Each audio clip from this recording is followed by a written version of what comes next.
Thank you, Michelle, for inspiring us with your story, and thank you to Dr. Kataya, Dr. Halle, and Josh for your insightful presentations. I'm wondering how you might encourage our listeners to be more engaged as patients, caregivers, and advocates. Dr. Hendifar, let's start with you. Yeah, great question. You know what I think is really helpful is when caregivers and advocates attend the physician visits with the patients.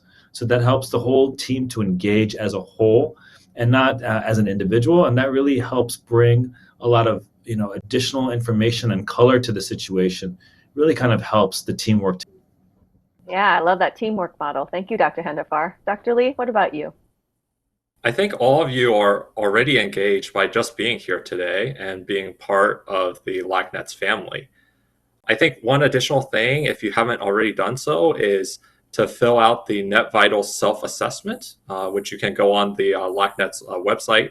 This is really an assessment that helps you to potentially be able to better communicate with your physician, and it has the possibility to empower you by getting an understanding of the topics that you already know about your diagnosis and what you might not know, and facilitate discussions with your provider. We're very proud of the Net Vitals tool that you and I and Giovanna created. Let's go to you, Mary. I have to say, my personal experience is that I was very private about my diagnosis and pretty unengaged with other patients for a number of years. I think it was primarily because I just never wanted to be considered a cancer patient. So now, after years of being deeply involved with LACNETS and developing so many transformative relationships, I couldn't feel less like a patient. Instead, I really do feel empowered by the conversations and connections I have with all these patients, and really blessed to have so many nets in my life. Don't be afraid to reach out. We are here for you, and there's no reason to do this alone. That's so heartwarming, Mary. Thank you. Beth, what about you?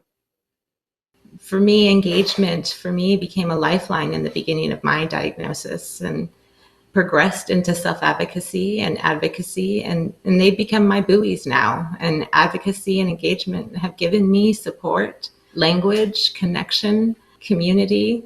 As zebras, we live with both the light and dark stripes in our lives.